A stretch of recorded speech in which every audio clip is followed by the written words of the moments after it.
The story of the ship of Theseus is an ancient Greek paradox recorded by Plutarch in his work, The Life of Theseus.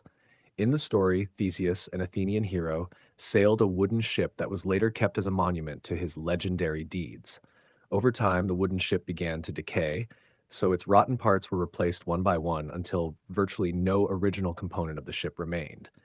Despite this, the ship was still recognized as the ship of Theseus. The question then arose as to whether it was still really the same ship if every part had been replaced.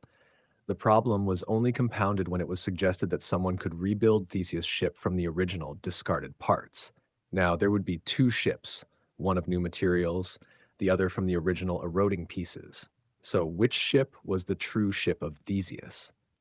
The paradox has been employed by philosophers over the centuries and applied to a variety of debates about identity and change. In recent years, the ship of Theseus has been applied to the question of national identity.